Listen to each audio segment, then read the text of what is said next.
Hello, and welcome back to the Point Laugh podcast with your hosts, Skyler and Kaylynne. Nice. Yippee! Woohoo! Let me put my little sweater on. You cold?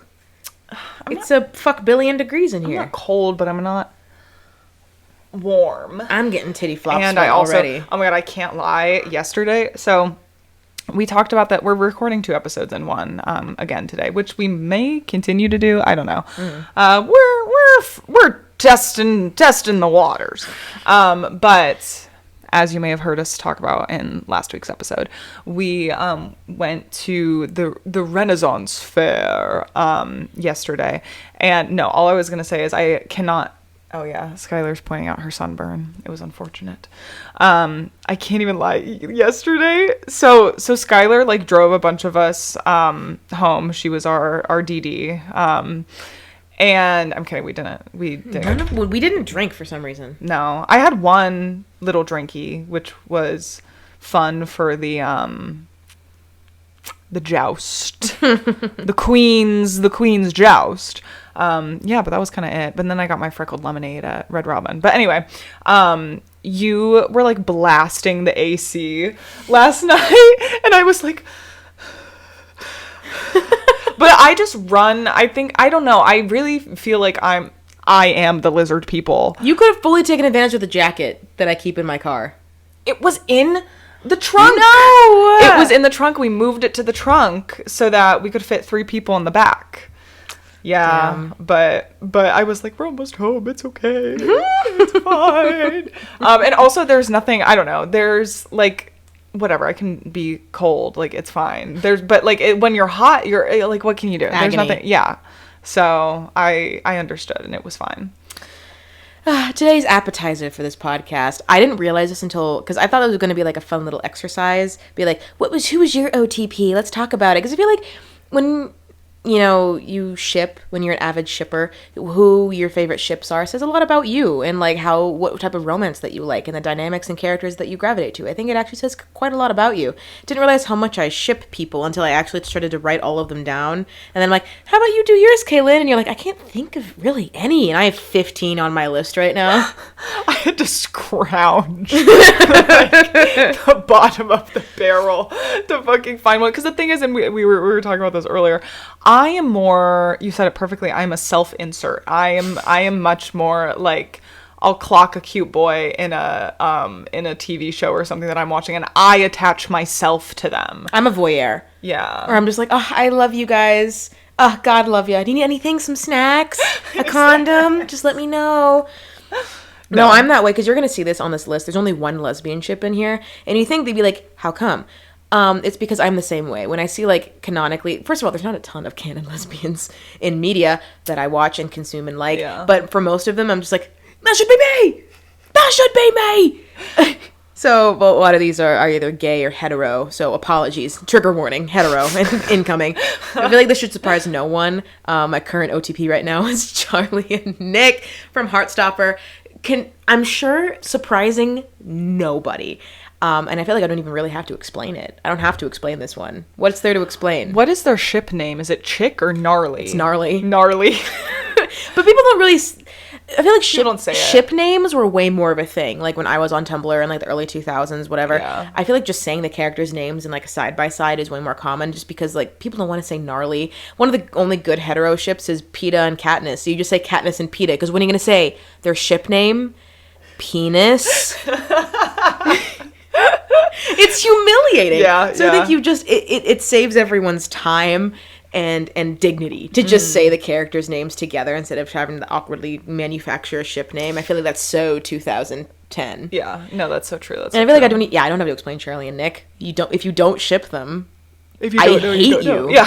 I fucking hate you. Scum on earth. You don't ship those two, then get the fuck out of my face. And if you don't watch Heartstopper, also get the fuck out of my face. I feel like Charlie and Nick are right now to me in 2023 what Kurt and Blaine was to Skyler. Like that's how deep it is right now. Like, and Nick and Charlie are healthier and better in literally every sense of the word. So I feel like history is correcting itself in my head of like, what Nick and Charlie are, I thought Kurt and Blaine were. The planet is healing. Literally. The Doctor and Rose Tyler, I was a sap. I was a simp. The day that the episode that they got separated, I cried harder than like my grandma's funeral. I needed to be put on like a watch list. Yeah. And like, why that ship, right? There was just the je ne sais quoi of, I felt kind of self-inserty, where like Rose Tyler was me, she was we, and their dynamic and everything. And I think it was like she was just the first companion. And after that, like romance with the Doctor just didn't hit the same. And also they have like a tragic ending, which like, how could you not? Yeah. Like, and they're the only ship where it's like, one of them is 1,000,000 years old and one of them is freshly 19. They're the only pass. Every other example of this, I was like, ew, you don't want to get someone your old age, you old man. But this is the only example where I'm like, but she like reminds him how to be alive. Humanity. First ever ship was Troy and Gabriella. That was my first ever. I was like, do I love romance? It was them. They did it. Sherlock and John. And that's the thing, I don't really, I shipped them in, like, not, like, a sexual way, but in, like, if they were meant to be together type of way. Yeah. Like, I think, like, as a teenager, even kind of now, but more as a teenager, I'm just, like, they thought of old people being sexual. I'm just like, I don't understand. Old. They were, like, what, in their 30s and 40s in that show? But I'm like, so I didn't want to see them kiss. I just wanted them to acknowledge that they loved each other in, like, almost, like, an asexual kind of way for some reason. Because they just gave off, like, clinical vibes, but also, like, happily married couple vibes, and I'm just like, yeah. And because I remember they're on this list because when they gave John his canonic like book, like Sherlock Holmes novels, like his canonical wife, I got mad. I'm just like, who the fuck are we fooling? Come on. And they tried to give like maybe Sherlock like a love interest that was also a woman, and I'm like, I have eyes. So that's why they're on this list, because I love a snarky, effective partnership where one of them would risk things for the other one. That rubs my brain. Yeah. The good way. Steve Rogers and Peggy Carter. I feel like what can I say? I know that everyone thinks that Steve Rogers should be with Bucky, and I don't hate people who are like that, but I think I just love Peggy Carter. And I think that Captain America Steve Rogers is such a house husband that it's what she deserves. Not that I think that they're like the best couple ever, but I love Peggy, and whoever can serve Peggy the best is who I think Peggy deserves to be with. Maybe and they're like, I don't think there's any like lesbian ships on here. It's me. I'm I'm the curse. Ron and Hermione. Most of this was a defensive pairing just because I hated people that were like, I think Harry and Hermione should have been together. If you think that Harry and Hermione should have been together, just read Percy Jackson. It's almost like a 1-for-1. Because you got like the main character with like dark hair and light eyes, and like there's his smart bookworm best friend and their goofy third ginger best friend. It's almost like and the smart bookworm one has curly hair. It's almost like a 1-to-1 ratio. So that's why I also like Percy Jackson and Annabeth are also on this list, because I'm like, that's not what Harry Potter is. If you're looking for that, may I recommend the other one in the exact type lineup that you're looking for. This one's recent, Achilles and Patroclus. This is really only based off of one book and a couple smatterings of history, but they make me sad. The Song of Achilles. Your ancient ship. But it's based off of a book that only came out quite recently. So I was like, this one's kind of recent. Ancient Roman. Everyone, please read The Song of Achilles. It, like, I ship them in the way that I'm like, that's what the pinnacle of romance and love is. And I want, like, I know they're on OTP, and I want, like, posters of them on my room to remind me that I have standards for how I need to be treated, and it's that. I only watched Bridgerton for Kate and Anthony. They are the only enemies to lovers ship that I will tolerate. Okay. The tension is sublime. You watch Dairy Girls? Yeah, I haven't finished the most recent season. Aaron and James. I need pictures. The main character and the boy. Okay. You see it? Yeah, kind of. I haven't watched Dairy Girls in like over a year. So. That's fine. I also like because I like it when there's banter and the man is a simp. And like he stutters and he's nervous and he's kind of a dweeb. Yes. And she's like, where's the pants? Yes, it's coming back to me. Okay, I see it. I'm there. I like Chidi and Eleanor from The Good Place. Because I like it when people make each other better versions of themselves. Yeah, okay. This one's from Voltron. Clance is Keith and Lance from Voltron. This is the fandom that was so protective over this couple that they sent cupcakes with razor blades in them to the creators, which is why I'm really ashamed and embarrassed that I shipped these two. So we're just gonna move on. Most of it is, again, banter. I love some banter. You brought up that 70s show, Jackie and Hyde. Do you know how embarrassing it is to ship someone where one of the current actors is almost went to prison for sex crimes?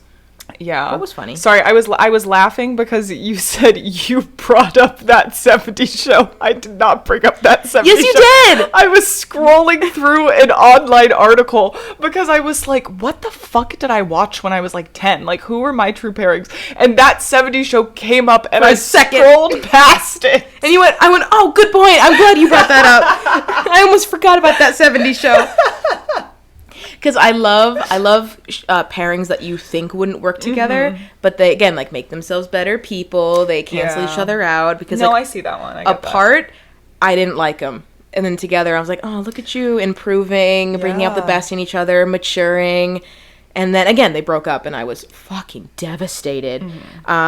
Nancy and Jonathan from Stranger Things, when they kissed, I almost broke my college couch in college. I love this. History repeating itself. And again, the only lesbian ship on here is Poison Ivy and Harley Quinn. Again, I love banter, and I love when people make each other better, which is why the ships that I hate are Kylo Ren and Rey from Star Wars. If you're a Reylo shipper, get out of my sight. Very similarly. If you're a Reylo shipper, I'm like, oh, you have no taste. And that's my meanest opinion on here. Usually you can choose to not like whatever, but I have two hardcore opinions. If you don't ship Nick and Charlie, you're homophobic. And if you ship Reylo, then you should leave. Ain't that the truth? Yeah, I'm like the only like true like OTP I could think of to put on my list was penis. was PETA and Katniss. And it's like a sunshine boy and like a girl with baggage, and he like teaches her that love is possible for someone like her. He was just like a sweet like boy who was like pining after her, and I'm like, I can't help but like I can't help but love that and like be on his side. And also I was like obsessed. Okay, to be fair. So I guess to finish my original sentence, I was obsessed with Josh Hutcherson when I was around the age that all came out. He was but even when I was reading the books, I was like, oh my god, Team PETA. Team PETA. If you were Team Gale, you have some baggage you need to unpack with your therapist. So many people were Team Gale, and I'm like, what the fuck is wrong with you? What is wrong with you? In every other iteration, I admit that the snarky, dark-haired boy with like a bad boy baggage, any other franchise, don't go with the blonde safe dude, go with the whatever, fine. But not in this case. In this case, there's only one right answer. And if you're Team Gale, your therapist is worried about you. Stop avoiding their calls. Pick up the phone. And then the other one that I thought of too was from Wizards of Waverly Place. Oh my god, is it Mason? Yes. Oh my god. It was Alex and Mason. But also that was another one where I'm like, I just wanted to be her. But I did whenever their little like romance that they had, I was like... Typically in a Disney Channel romance, like, because they always have to like break up the main couple and like, you know, because it's a kid show, you got to keep it moving, you got to keep the plot moving. And so like in any other TV show when the main couple broke up, I'm just like, good riddance. Like when Teddy and Spencer broke up from Good Luck Charlie, I'm just like, never get back together again. And when Jake and Miley broke up in Hannah Montana, I'm like, never get back together again. And then Alex and Mason broke up, and I'm like, you can forgive him, Alex. It's fine. Like, don't we all get a little selfish sometimes? Like.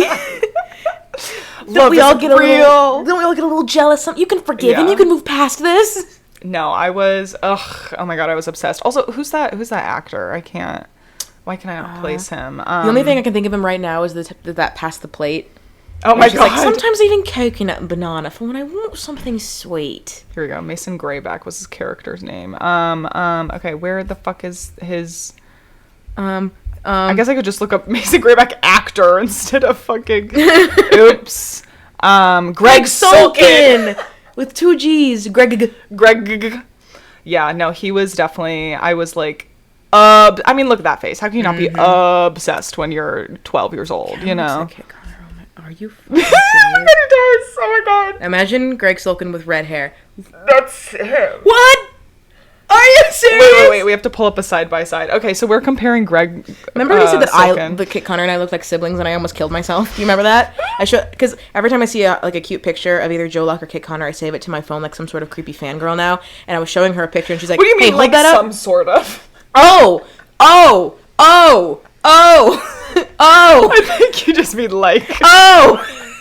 And he went, hold on, really quick. Hold that up to your face. And I'm like, no, don't. Please don't. Wait. Okay, where's like, I feel like Oh this my is god. good. Any, like, with the boyish moles. Are you serious? Okay, so we are now comparing Kit Connor and Greg Sulkin. They are. Oh my god. They are of the same cloth. Oh my god. Oh goodness. Dear oh Lord. goodness. Okay, guys, bevy of the day. So I did succumb. The last time I went to Costco, I saw that they were now selling like Poppy in mass quantities. And I was like, maybe next time. And then next time came around and they had them, and so a purchase was made.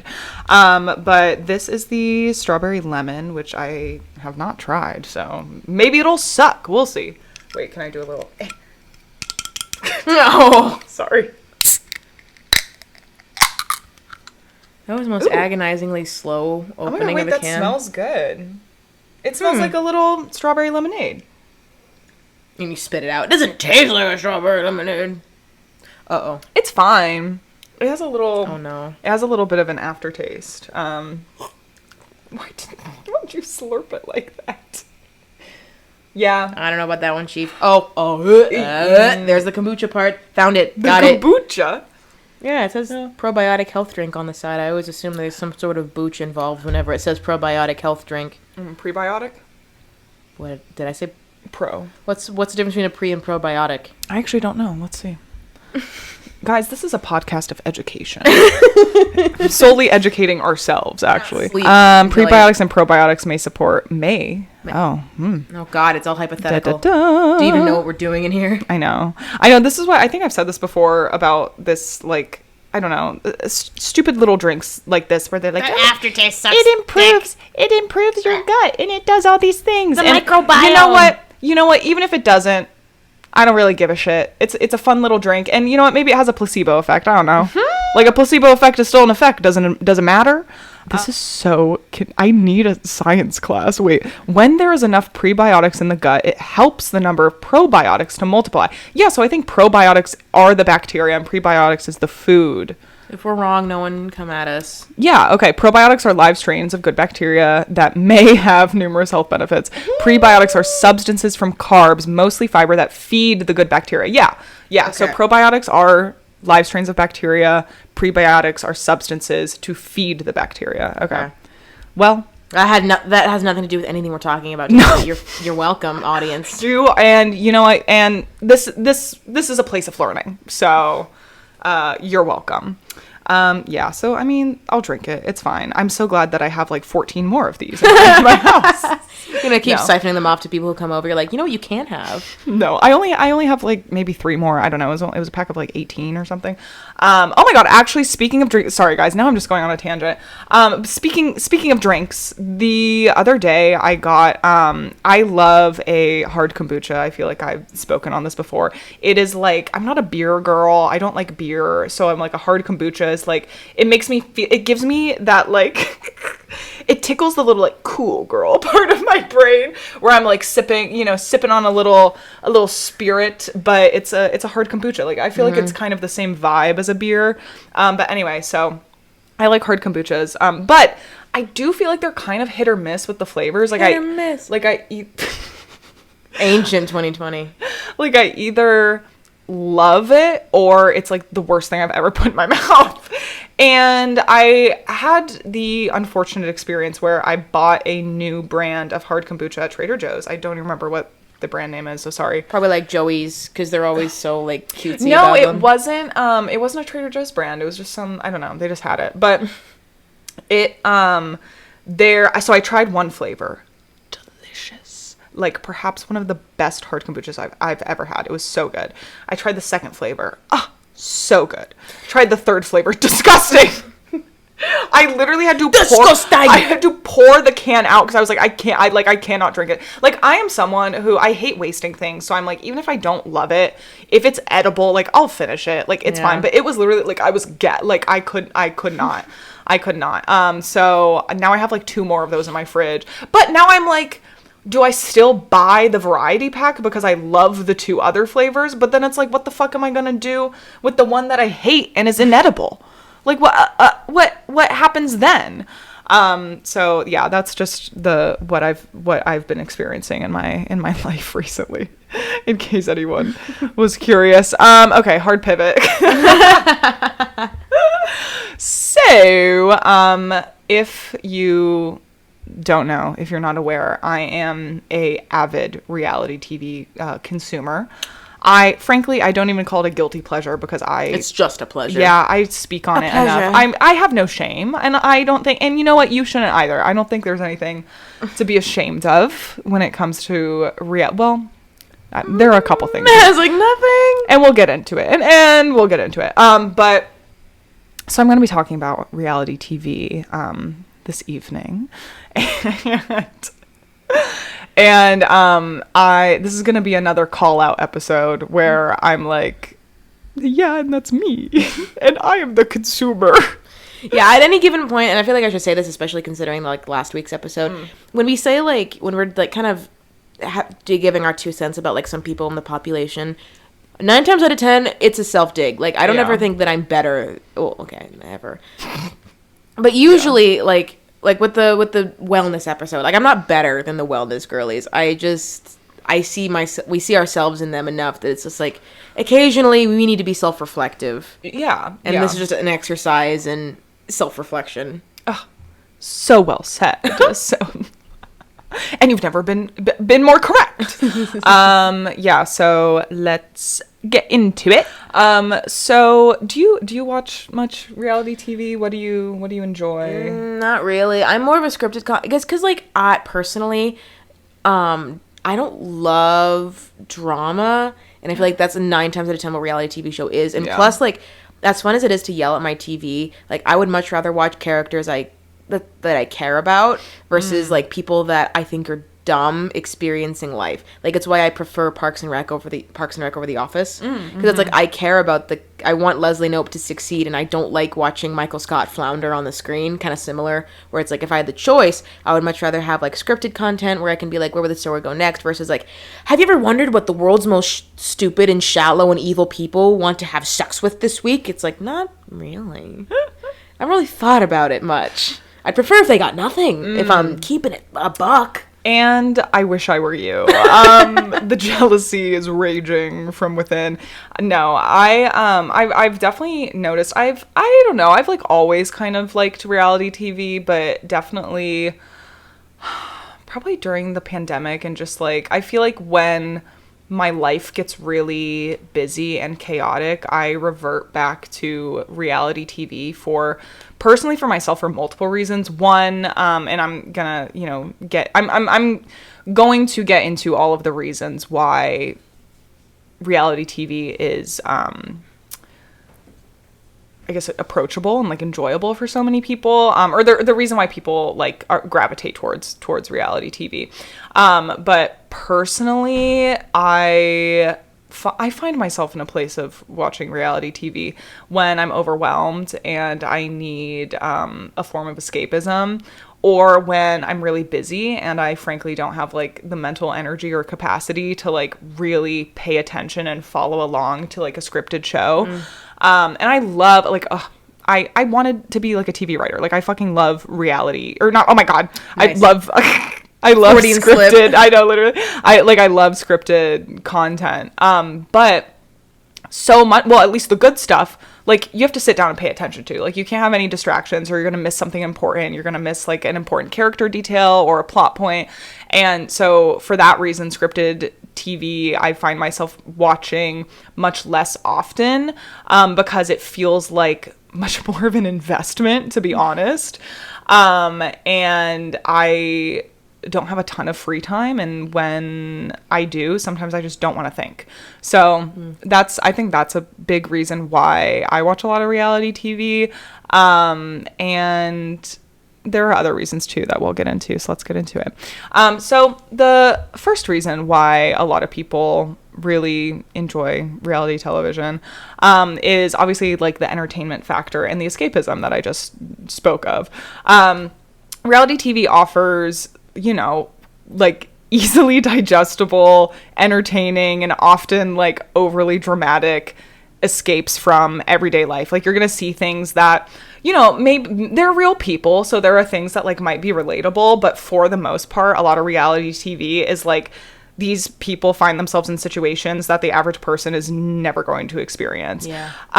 And I also think, and I've been proven this time and time again, there is nothing quite as funny or shocking or absurd as just real life and like real relationships and the fucking things that people say. Like, so many times I've been like watching a show and I'm just like, there's no fucking way. I'm like, there's no fucking way that you said that with a straight face. Like, this has to be scripted. This has to be fake. And obviously, like, reality TV is highly edited, especially with interviews. Like, producers can guide people, to certain answers and things like that. So obviously, like, I'm not watching reality TV and like judging these people's actions like solely off of what people do, though. I know. Well, then that's something else that like we'll kind of get into. Okay. Is like it. Yeah. Okay. So we'll circle back. Okay. But that's kind of the first like main reason why a lot of people might enjoy it, is just entertainment and escapism. A lot of people on reality shows, they live like exciting lives. They have access to things that like the average person might not have. And I think for a lot of people, shows like, for example, Vanderpump Rules. I've been watching a lot of Vanderpump Rules. These are like hot people living their lives, having messy relationships. Like, they have money, they have looks, and it can be, I think, fun and rewarding in a way to like watch these people who have things that like you might think that you want, and to see their lives like crumble. It's sad. You're like, yes. Yeah, and you're just like, when bad things happen to these people, you take comfort in being like, damn, like, glad that's not me. I love it when bad things happen to hot people. Honestly, like, I was gonna say this earlier, but like, there are some reality TV shows that I do like. Like, I hate The Bachelor, but I love The Bachelorette. Because, like, again, the idea that like the world's most beautiful women fighting over the world's most boring, tone deaf, awful, gross man. Horrible. I'm just like, we need another feminist wave. Like, girls, get up. Like they'll meet with like this wonder bread of a man, and they're just like, I think I just met the man that I'm gonna spend the rest of my life with. And it's like, Britannica, get up. He's not worth it. And I hate that. I hate that all these women are like falling on their knees for an awful man. However, the idea that a bunch of grown men are groveling and fighting over the attention of one beautiful woman, I like that.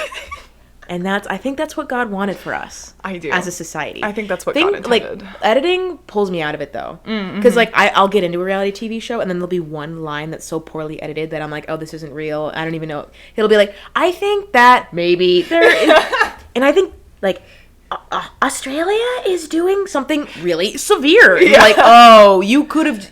And then I feel sorry for these people, because I'm like, I have no idea what you said. Yeah. That the producers were like, no, make them say something racist. Yeah. Make them the villain of Twitter that week. Did you watch Unreal? For anyone who doesn't know, Unreal is a scripted show. And it was actually made by, I believe, one of the producers or like an ex-producer on The Bachelor. And it's basically a behind-the-scenes look of a reality show, very, very similar to The Bachelor, but it's all scripted. So, you have like all of these characters and stuff, but there's this one scene I think it's in the beginning of the series, where there's this one like Southern girl, and the producers basically manipulate her into wearing a Confederate flag bikini. And the like Bachelor type character is a black man, and it kind of like goes into and reflects on like how insidious reality TV shows can be, and how it can ruin people's lives, and how these people can be so easily manipulated into doing things that they think they're doing for one reason, but then obviously the intentions of the producers are completely different than what they're telling those people. And I really enjoyed the show. I think I watched it like 5 years ago or something, but it's pretty good, and it's interesting to see, you know, a scripted, like, I know I just said reality TV is so dramatic, but like a scripted, you know, dramatized version, which is like, how dramatized is it really? Like based on the making of a reality TV show. And I feel like I find that part really fascinating too, is thinking about it from like the behind the scenes perspective as well, of like, who's coming up with these, who's crafting these storylines, what are they telling these cast members, and, you know, to get that right sound bite that the sound editor can then string into a sentence that makes them say the most heinous out-of-pocket shit. Yeah. But the actor, like, the participant can't say anything because they probably signed something that's like, you can use my image and my voice however much you want in order to even be on the show in the first place. Yeah. And that's so that's something that I consider a lot too when watching a show like that I think is really interesting. So moving on, number 2 is emotional engagement. Reality TV often elicits very strong emotional responses from the viewers. You know, on a competition reality show, you know, you're rooting for your favorite contestants. You're hoping that the bitch fails. Like, you might identify or sympathize with like these people's struggles, or you would feel satisfaction or justice when an underdog succeeds, or when the villain, you know, gets caught or gets, you know, their comeuppance or whatever. And in reality TV, even more than like fictional stories, I think the emotional engagement is almost heightened because these are real people. And especially in the age of social media, you know, you can go and like find this person instead of, you know, like that actor who's playing a character. Like, you find that actual person who you love on that reality TV show, and you can continue like enjoying their content and their life and their personality and all of these things. So I think a lot of people can form attachments that way as well, just because these are like actual people and like they're, you know, quote unquote actual personalities, pending, you know, how much they're edited. And then the next reason is identification and relatability. I think a lot of people can identify with the people on their screen. Like, you know, you enjoy seeing people like yourself on your TV or on your media. You can connect with the contestants and their stories, and it can create a sense of validation in your own lives. Then there's, of course, the voyeuristic appeal.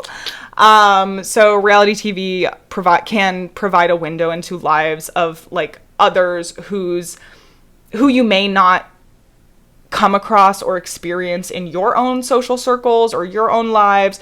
You know, you can observe and speculate on their behavior, their relationships, just like their lives, the conflicts going on within the show. I think of shows like 90 Day Fiance or Catfish or like My 600 Pound Life, and like all of these shows. Yeah, like all of these shows give you access and the inside scoop into situations that like you're likely not going to experience or know people who are experiencing in your everyday life. And a lot of or like Toddlers and Tiaras and stuff, like, who, I don't know, not that I don't know any child pageant people. Sister wives? Yeah. How many Mormon with like multiple polygamous wives do you know? Exactly. How many hoarders do you know? Yeah. How many trans people do you know? But you can watch these shows and like think like, oh my God, this is how the other half lives. You know, this is how like these people, or, you know, obviously there's also the other side of things where you can like laugh at these people and you can be like, oh my God, thank God that isn't me. How could they be so stupid? That person's obviously a catfish. How could they be so blinded? And so that's obviously an appeal to it as well. Yeah. That's why I know you're probably going to get into it later, but I can never fuck with TLC just because like what started out, I'm sure, is like a look at all the like the hidden world of like, you know, My Big Fat Gypsy Wedding. Like, have you ever, like, it's these, like, super closed off communities that TLC got, like, a first chance way to look into. It became a way of being like, look, and aren't you glad that your life is better than Honey Boo Boo's life? Yeah. Aren't you glad that your life is better than whatever? And it just seemed like it was less of like a documentary style insight into like groups that hadn't really seen the spotlight before, and more like a way of like almost like making fun of them, which is why again, like, I was really upset when they added the I Am Jazz to their thing, because like what I was saying, they're like, it's like they were treating a young trans girl with the same amount of like voyeuristic pointed laugitude as they did on like My 600-Pound Life, as they did on Catfish, as they did on Toddlers and Tiaras and Honey Boo Boo. Sorry, Catfish is MTV. Fuck, damn. But this, you're right, I got them confused. But it's like the same type of like programming stuff where it's just like they would frame it as like, look, and like they would wait for Jazz to say something extreme or like join the rest of their like sensationalized programming, or to like do something so, you know, interesting, like a sister wife would be like, isn't that fascinating? But instead Jazz was just a normal girl, and so they had to like drum up like her isn't like, look how weird and strange hormones are, and it's like okay, it's like the producers realize, they're like, oh no, she's normal, because this is what are we gonna do? Exactly. So they would like, every step of her transition became like the most dramatized over, and they got like, you know, opinions on it from like her family members, and they were just like making it into a big deal because they realized halfway through making, they're like, oh no, this isn't like our other shows where like just the oddities of like some certain subsets of society. This is just a trans girl, and how do we like twist her life into our more like shocking programming, like, you know, like a Hoarders Extreme Edition, and you know, My Strange Addiction, and how do you make a trans girl as interesting as someone addicted to eating couch cushions? Yeah, yeah. You can't. No. And I will say I will defend Catfish. Because frankly, I've recently been on a Catfish kick. I've watched Catfish for a very long time, for probably, I'll like, I don't know, it's a show that I go back to often, but I will defend Catfish because for this reason, they never make fun of the person who like is being catfished. Yeah, who's being catfished. They never make fun of that person, and they are always on that person. Well, for the most part, sometimes there are a couple people who like, they're just in the wrong, and like that's just how it is. But like for the most part, the people who are being catfished, like they're always on their side, and then they will. And honestly, they don't even really make fun of the people who are catfishing either. They do to a certain, but I wouldn't even, sorry, my thoughts. They will confront the person who is catfishing, and they're like, that is really fucked up. Because most of the time, these people who are, you know, hiding behind these fake profiles, obviously everyone has a reason for what they're doing. Yeah. And a lot of times, if the like catfisher is open to it, they will have a really honest conversation with them and be like, why are you doing this? Like, why are you, and if it's to cope with some trauma that they've been through, or, you know, for whatever reason that they chose to do it, if it's like an understandable reason, they will like level with them, and they'll sympathize with them, and they'll be like, I totally understand, you know, what you're going through, and that's horrible, but like, this isn't the way to do it. And I do think that they show kindness and grace to those people. But there are also some people who are just like fucking dicks, and they like just do it to feel powerful, and they do it to ruin other people's lives, and like all of these reasons. And for those reasons, Neve is not afraid to confront someone, and neither, they have a new co-host. Her name's Cammie. I do love her. But they'll be like, no, that's fucked up. Like, you need to understand that you ruined this person's life, and they really liked you. And it's like, that's not pathetic. That's not sad. They had real feelings for you. And like, you are just toying with them in this way, and you're mistreating them, and that's horrible. And so I think they do a decent job for the most part of like not making fun of the people on either side. But that, I guess I'll just speak to the more recent episodes, because I haven't went and rewatched, because oh my god, this show's been on for like a decade at this point. But like, that's kind of how the more recent seasons are, and I feel like that's a lot of, at least reality TV that's been on for a while. They have definitely transitioned into being like a little more careful with the things or with the way that they frame people. But then, you know, that's not always the case. So whatever. Okay, moving on. So for like competition reality shows, there's competition suspense. Competitive reality shows can create a sense of anticipation. You know, viewers are drawn in by the excitement of seeing who will win. I like was super into The Amazing Race when I was like 14. I like was obsessed with The Amazing Race. America's Next Top Model. Yeah. Ooh, that one. That's a good one. That's a problematic one. Yup. Or The Great Food Truck Race. I like loved The Great Food Truck Race for some reason. But it's because it's so fun to like see these, you know, like suspenseful competitions. You see how like the contestants overcome obstacles. You know, a lot of the contestants have like these like tragic backstories that like make you want to root for them. And there's also like a relationship element to it as well, which of course, as like humans, we're just naturally kind of inclined to finding relationships interesting.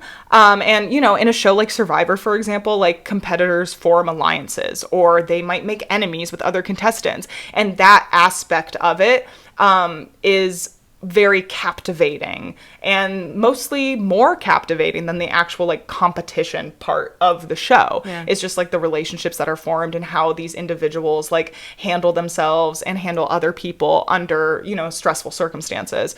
Another show that I really like this is just me listing all my favorite reality shows. I listed all my OTPs. You can list all your reality shows. It's fine. It's an equal exchange. I really like the show Alone. And this one doesn't really have a big relationship element to it, because it's exactly what it sounds like. People are alone. It's basically a survival show where like they drop a bunch of people off in like, there are a bunch of like survivalists off in like a remote, you know, location, and it's basically whoever can survive the longest wins like $100,000 or something. And it's just really fascinating, like the tools that these people have. A lot of them live like there have been a couple people on the show who live like sustainable lifestyles and like live off the land and, you know, don't have internet and like all these things. And it's just really fascinating to see like how they deal with the environment around them. And it's like, it kind of breaks down life in like a more simple way where it's like, yeah, all you really need is like food and water and shelter and heat, and you also need relationships. There are a lot of people who end up tapping out and going home because they're like, I've been alone for a month and I can't fucking do it anymore. Yeah. Like I am going crazy. Like I need to see my family. I need to see my friends, and they'll go. And it's very interesting, I guess, scope on just like human nature and what it means to survive and like truly what, you know, your priorities are in a situation like that. Yeah. And this is, I think, also a big reason why I watch reality TV is the social aspect of it. For example, like I watch 90 Day Fiancé so that I can talk to my parents about it. Like that's literally why. Like my dad and my stepmom watch 90 Day Fiancé, and I'll keep up with it so that I can text or call them and be like, oh my God, did you see like what Tiffany did? Can you believe, you know?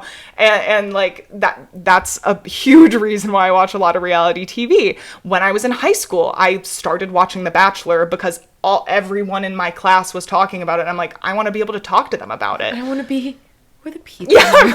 like I wanted to be able to relate to my peers, and I wanted to have like a topic of conversation where like how many people, so many times I have found myself in situations where like, I don't know, I'll be with someone who I really don't know that well, but, you know, we're friendly, we're just trying to make conversation, and I'll be like, oh my God, like, do you watch The Bachelor or something? They'll be like, oh my God, yes! And then, you know, it's something that you can talk about, something you can bond over. Like, I think that's a huge aspect of reality TV as well, and especially with the internet and social media and memes and just, like, the way all that created. There are some reality TV shows, for example, Love is Blind, where like you almost feel like pressured to watch it just so you can understand like the TikToks that are going around or the tweets that are going around. And it's like you want to be a part of the conversation, so you feel like you have to watch it to like understand, you know, these jokes and like to understand this commentary that's going on, and like everyone's talking about the drama. I even had this happen at work one time where like I was talking, or I overheard like two of my coworkers talking about Vanderpump, and I literally was like, oh my God, are you guys talking about Vanderpump? And they're like, oh, yes, do you watch it? I was like, yes, bonding. But like, that is such a huge element of it. You know, it sparks conversation and discussion. Like, people enjoy sharing their opinions, their predictions, and their reactions to the show. And in that way, it like builds a community and can enhance your sense of community by like being able to be a part of that conversation. So those are kind of like, I think, the main reasons why people enjoy reality TV, because I feel like a lot of people who don't watch it, maybe they're kind of like, oh, I can't believe you watched that trash, like how could you even, you know, like couldn't it be me? And it's like, oh well, like there, you know, there are reasons to it, and while not all of them are the best reasons or the greatest, like especially, you know, like the voyeuristic idea, like there are reasons and motivations for anything that a person does ever, you know. So it's like, I don't know, I just find that fascinating. So oh, actually, oh my God, I'm so sorry. I had to go to the next page. There's one more. You have this all lined up to go.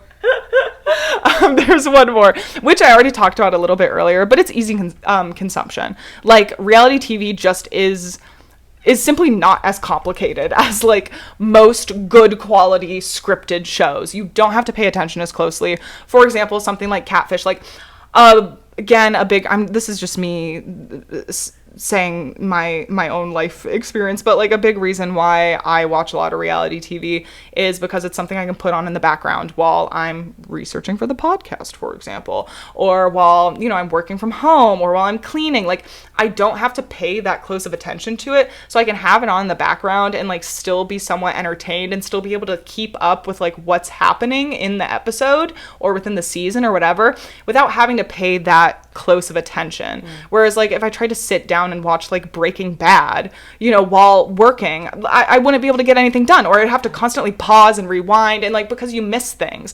But with reality TV, you know, a lot of it's very formulaic. Like, I think of Catfish, every episode's basically the same. You know, it's the same exact format. Someone writes in, they've been talking to someone online for an extended period of time. That person won't FaceTime. Their camera's broken. They can't meet in person. They got in a car crash, blah, blah, blah. Like, it's usually a catfish. Sometimes it's not, but most often it's a catfish. So you can easily like consume small bits of the show and still keep up with it and like understand what's going on. So let's address the elephant in the room. You can't discuss reality TV and not talk about the Learning Channel. I was literally thinking, like, TLC has become what I assume in the 1800s people went to the circus. Yeah. Okay, like, even like there's some programming, like, it's just repackaged like circuitry. Like, My 600-Pound Life, is that not like, look, behold, like the large woman, the bearded lady. They have like, you know, what's it like, you know, someone with like in like this one disorder where you both look and sound like a 6-year-old girl. How hard is it to like go clothes shopping to find love? Where like people tune in just to be like, how do the freaks live? Yeah. I mean, that's why I hated when they did the I Am Jazz, because I'm like, she doesn't fit in this lineup. She's just a trans girl. Yeah. So, the Learning Channel, aka TLC. How did we get here? What happened? What occurred? So, did you know that the channel that brought us hits and culturally changing programming like Toddlers and Tiaras and Sister Wives, Extreme Cheapskates, was formed with the help of the Department of Health, Education, and Welfare and NASA. Do you think God lives in heaven because he too lives in fear of what he's created? So, in the 1960s, basically a group of governors from the Appalachian region of the United States band together to seek federal assistance for this portion of the United States, which tended to lag behind the rest of the U.S. in income, education, healthcare, and transportation. So this effort led to the creation of the Appalachian Regional Commission. So then, in 1972, the Department of Health, Education, and Welfare, along with NASA, founded what was supposed to be an informative and instructional network. So they used some of like NASA's satellites to launch a easily accessible learning program. So like PBS, basically? Kind of, except it was a little bit different because you could actually take courses. So you could like get credit for courses that you would take.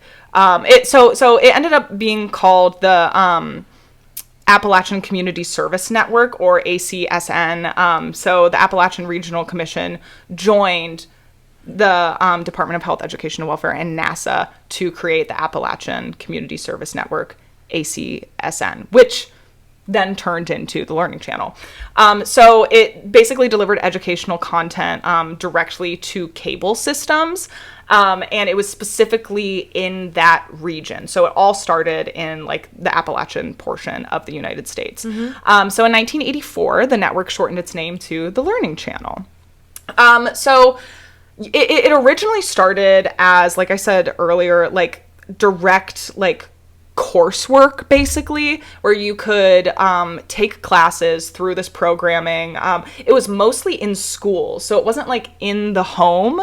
But then when they were able to divert it directly into cable systems, that's when it became more like easily accessible, and it kind of became more like PBS-esque. Okay. That's a wonderful idea, frankly. If you like, you know that you're, because I know the Appalachian community is like one of the most neglected parts of like all of the Americas, and this idea that like if you know that your school systems are flunking and failing behind and most people don't even have like books or have trouble reading, then like basically listening to some sort of like video audio learning system is like the easiest way to teach a portion of the United States that probably had like, again, like low literacy rates. Yeah, so that's how did this get tainted? This is such a good idea. How did capitalism ruin everything? So that's where we started. So during this time, the channel mostly featured, once it got into cable systems, they kind of stopped with like the courses, and it mostly featured like documentary content about nature, science, history, current events, medicine, technology, cooking, home improvement, and other. It was just like information based content. Then in 1991, this is where we take a turn. In the 91, the Discovery Channel acquired the Learning Channel. Okay. And in 1992, they shortened the name to TLC. For most of the rest of the 90s, they continued airing this educational program. Not that much changed. But then in the late 90s, I believe in 98, there began a shift in content where they started focusing on reality drama and interior design shows. They had like a huge focus on interior design shows like in the late 90s and even early 2000s. And they've brought some of it back as well. But during much of like the mid 2000s, they kind of just like completely got rid of it. But there is I don't know. I just thought it was kind of funny that they were like reality drama and interior design. Dude, the HGTV like has such a chokehold on like hospital lobbies, on waiting rooms, on like nail salons, which is owned by the Discovery Channel. So at this point, they completely distanced themselves from the Learning Channel and started solely advertising as TLC. So before they had shortened the name to TLC, but they would still like reference the Learning Channel, like it was still known as the Learning Channel. But now they are kind of completely separating themselves from that, and they are solely advertising as TLC. So then in the mid 2000s, they started to shift more on quote unquote personal stories, and they introduced shows like John and Kate + 8 in 2007, Optimum also, 19 Kids and Counting in 2008, and Toddlers and Tiara in 2009. So in like the late 2000s, that's kind of when they like really started to ramp up. So now this is really where their content is shifting to the voyeurism of unorthodox lifestyles, which is, of course, like what they have continued to build upon and how we know them today. So there have been a few controversies with not just their content, but the people who they show on their content. In 2014, Here Comes Honey Boo Boo, which, of course, was a spinoff from Toddlers and Tiara with Alana. Like, they're, like, quote-unquote most make-funnable child. Yeah, Because she was confident and chubby. Yeah. And, like, and white like, trash. Her yeah, mom was. their family was, like, rednecks, and they gave her not Gatorade, they gave her, like, what was it, like, Mountain Dew and Pixie Sticks to, like, jazz her up before the thing. Like, yeah, it was the most, like... I remember the time, like, around Honey Boo Boo, like, she was responsible for, like, the most low-class, like, white trashification of America. Like, Honey Boo Boo herself, Alana, like, carried this entire, like, de-education. The same thing that people said about, like, the Jersey Shore when it came out. People said about this little girl that she was somehow, like, responsible for people getting dumber in America. Yeah. Like, she's just a kid. Well, and it was a show that people could watch, where even lower-class people could watch and be like, well, at least I'm not them. At least I'm not that bad. At least I'm not that trashy. At least I'm not that, like, low class that I would fart and giggle on camera. And you're just like, yeah, a lot of the sound effects. They would add, like, a pig sound effect whenever one of them laughed. And I'm just like, guys, like... No, they totally took advantage of this family. But in 2014, they canceled Here Comes Honey Boo Boo because it was reported that Alana's mother had been dating a registered sex offender. Had been. One of her other children's dad was also a registered sex offender. Yeah, and I know Alana and a lot of her other daughters have come out in interviews and stuff and kind of spoken on, like, their relationship with their mother and just, like, growing up on TV and things like that and how that impacted their lives. Body image. One of them was, what was one of their nicknames? One of their nicknames was, like, Mean. I don't know. I didn't watch it, so I don't know. Tubbs. Oh my god. Yeah. And, like, Tubbs was, like, what, 14? Imagine your nickname is Chubbs on national television and everyone's laughing at how, like, you're ugly and chubby and low class and stinky. And that's the thing, is so much of, like, the TLC's programming is they're like, oh, well, we're, like, sharing perspectives of, you know, other types of life that you wouldn't otherwise. And it's like, you're literally pointing and laughing at these people. Like, you are. And, like, my Big Fat Gypsy Wedding, like, you're making them out to be, like, the most crass, crude. Yeah. It's almost like, I wouldn't be surprised if episodes of My Big Fat Gypsy Wedding, they're, like, sliding people a 50 and they're, like, start a fight. Yeah. Because every single wedding ends in a fight. Like a fist fight in the parking lot or something. Yeah, and it was just a horrible way to... It was literally programming designed to make people feel better about their own lives because they would compare themselves and be like, well, at least that's not me. It's at a circus, least my life. I'm telling you, it's literally modern day circus. Literally. So P.T. Barnum is jealous. So then in 2015, 19 Kids and Counting was canceled. After the Duggars' eldest son, Josh, admitted to acts of molestation that he committed against his younger sisters when he was a teenager. 19 kids. However, TLC decided to continue the show with a spin-off series. They didn't just stop. They were like, well, we kind of got to distance ourselves from 19 Kids and Counting after, you know. But we'll just make a new show, and it'll be fine. So they continued a spin-off series called Counting On, which followed the adult lives of the Duggar children, which then was canceled in 2021 after Josh was arrested on child pornography charges and was later convicted. 19 children. Yeah. 19. I was watching, I'll link it below, but I was watching a really good YouTube video about, it was about TLC, but then I also went and watched another video where they talked about, I can't remember the name of it, but it's like the religion that the Duggars follow. Yeah. And part of the religion is that they're completely against birth control, which is why she had 19 kids. Yep. And part of their religion is also you should have as many children as possible so that we can repopulate the earth with more Christians. Yeah. I thought that was Mormons. They're all bleeding together. I know, like, one subset of, like, the hyper-Orthodox Mormons are, like, the more children you have, the higher level you can get into, like, a certain subset of heaven. Yeah. It makes sense, honestly, again, like, for religions that have been around since, like, the dawn of time, where it's just, like, repopulate. It, you know, makes sense from, like, a cultural perspective, where you're just, like, keep making them. keep making them babies.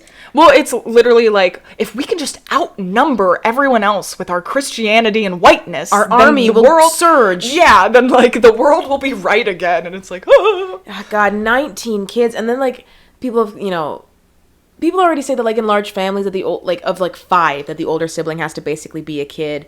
And like imagine like the first kid is like 14. No, 14. The oldest kid was like what, 20 something? Oh, I have no idea, like, to be honest. And then, like, I remember, like, because my mom is occasionally a TLC watcher, and I remember, like, they're like, oh, this last pregnancy is really hurting. I'm like, because this is your 19th, your coochie. And I'm not subscribing to the myth that, like, if she's given birth, her coochie is stretched out and ruined. Like, it has buoyancy, it'll bounce back. Yeah, she was, like, an older woman trying to... Because then she was, like, weird about having a C-section. And they're like, woman, you might die. And then she was like, would it be worth it? Like, my kids would all be taken care of. I have older children that can take care of their siblings. That was a huge thing, too. Is the like, parentification of their older children. Yeah. Because...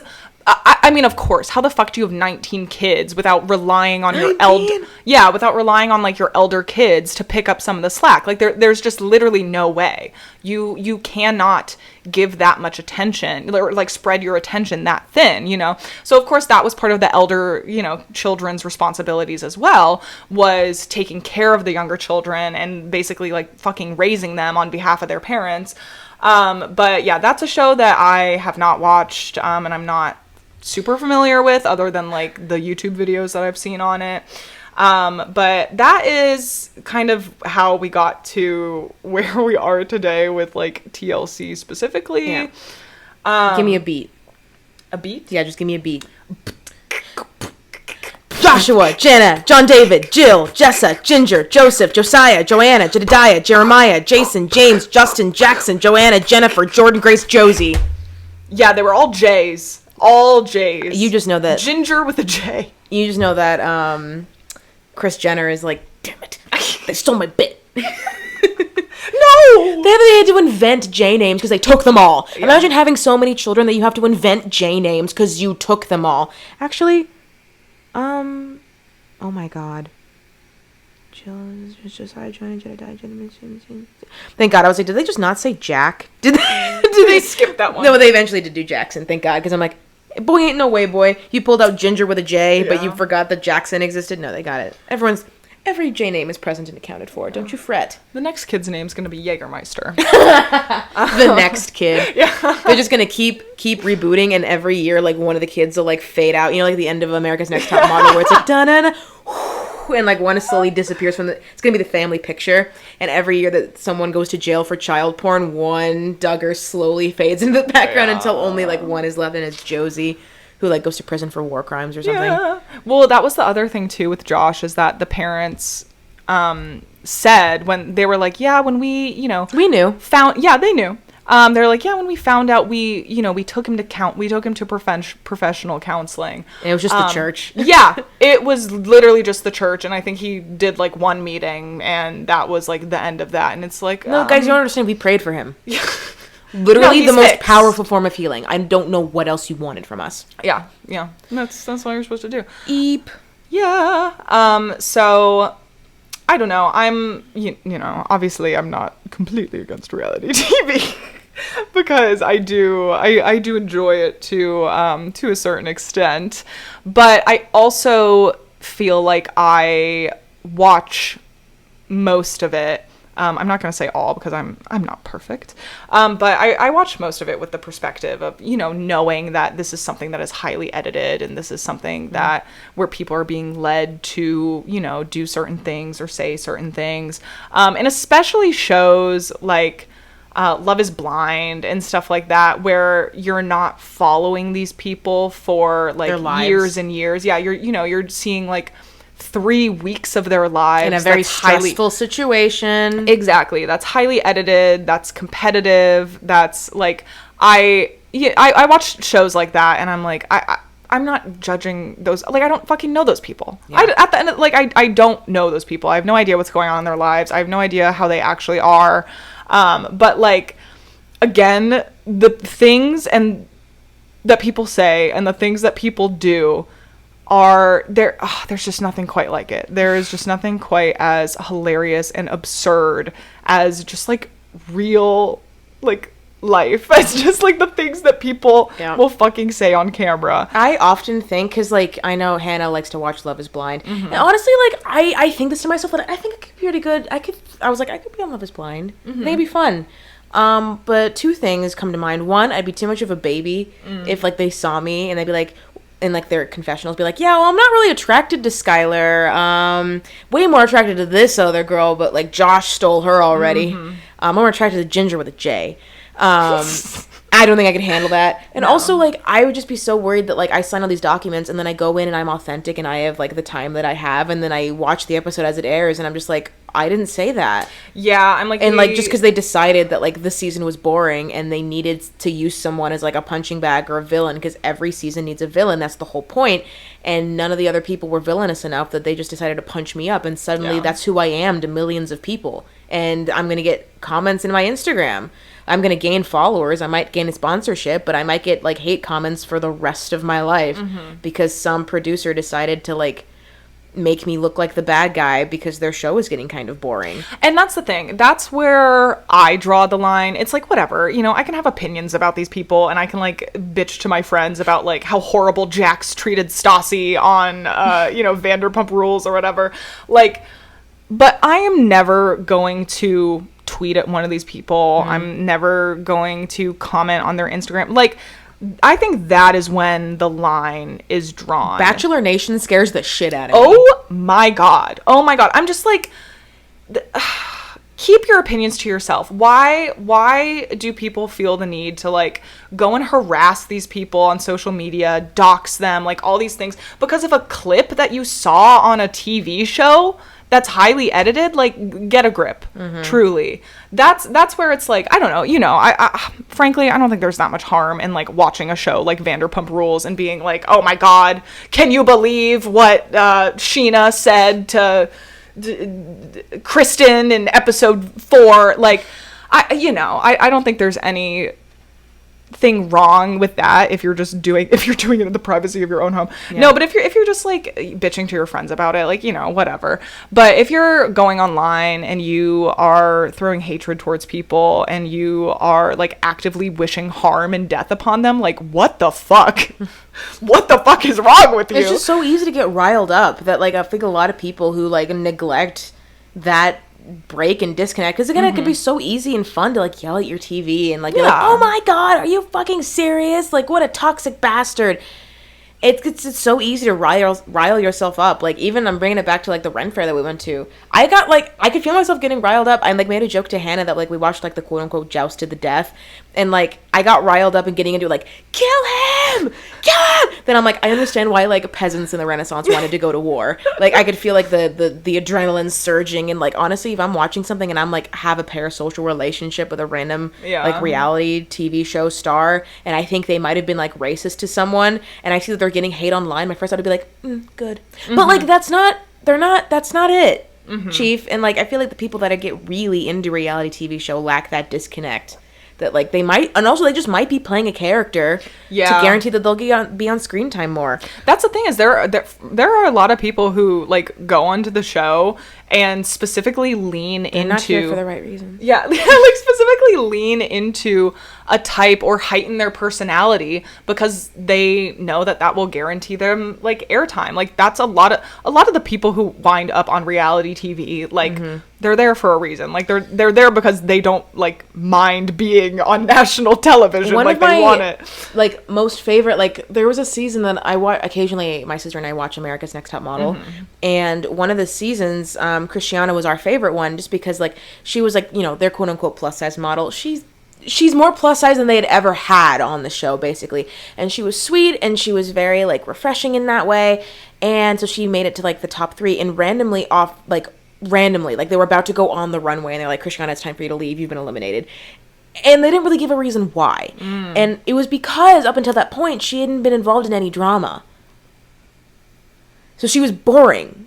Wow. So they were convinced that, like, America at large wanted to see either, like, the two people who, like, because it was down to the bottom three, and two of the three had, like, beef with each other, and Christiana was just, like, kept taking good pictures, and, like, she wasn't involved in any of, like, the behind-the-scenes drama. She was comforting, like, every time, like, two girls had a fight, she was seen in, like, the footage, like, hugging both of the girls after the fight was happening, and she, like, usually sat down, didn't say much, but she was always sweet. She had, like, one sad story about how she has, like, a bad relationship with her mother, and the producers foamed at the mouth because finally Christiana had something to do with her backstory, so they flew her mom from Russia to, like, have a confrontation with her, and you're just like, Tyra. Yeah. Tyra, goddamn you.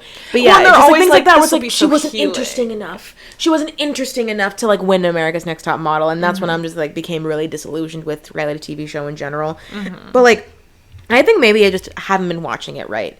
Like there are just but there are just summers when I would sit there on the couch and like not move because I binge watched like an entire season of reality TV show and I could feel my brain going numb. Yeah. And like crunchy, but that's because I didn't put it on in the background while I did other stuff. I would watch it and like engage with it like I was watching a scripted thing, and like I wouldn't get anything back because it's like junk food. So I'd sit there and be like, I feel dumb and stupid, and I kind of want to have an eating disorder right now because they're all skinny and pretty. Yeah. All of them are. So I think maybe I just haven't been watching reality TV show the way that it's meant to be watched, casually in the background of doing something actually productive. Yeah, no, it's definitely like, yeah, you cannot sit down and just like watch reality TV or your brain will turn to goop because it's literally just not as mentally stimulating. The storylines aren't as complex. There's no character development. Like the things in scripted shows that like make you think and make you have to, you know, like put the pieces together or whatever. Like that's not reality TV. No.